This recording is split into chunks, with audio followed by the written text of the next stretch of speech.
યાત્રાધામ અંબાજી મંદિર દેશ વિદેશમાં વિખ્યાત છે, ત્યારે અનેક ભક્તો અંબાજી માતાજીના દર્શને જતા હોય છે. મા અંબાની અનોખી ભક્તિ મહેમદાવાદ તાલુકાના ઝાલભાઈની મુવાડીથી પણ 45 જેટલા માઈ ભક્તોને કોઈ રોકી શકે તેમ નથી. ધોમધખતા તાપમાં, કાળઝાળ ગરમીમાં પણ માઈ ભક્તો માતાજીના પ્રતિ આસ્થા અને શ્રદ્ધાને લઈ પગપાળા કરી માના નામે ધામે જવા માટે આતુર બન્યા છે. શ્રદ્ધામાં અનેરો વિશ્વાસ હોય છે, ત્યારે આકરો તાપ પણ તેમને રોકી શકતું નથી. ઉત્સાહ સાથે 215 કિલોમીટરનું અંતર કાપી પગપાળા સંઘ યાત્રાએ જવા માટે તારીખ 29/5/2024ને બુધવારે રવાના થયા છે.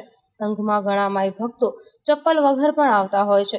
તારીખ 3/6/2024 સોમવારના રોજ અંબાજી પહોંચી માતાજીના મંદિરે માઈ ભક્તો ધજા ચડાવી પૂજા અર્ચના કરી મા અંબેના આશીર્વાદ મેળવે છે અને ધન્યતા અનુભવે છે. આ સંઘ દર વર્ષે ઉનાળાના આકરા તાપમાં પગપાળા મા અંબાના ધામમાં આવતો હોય છે.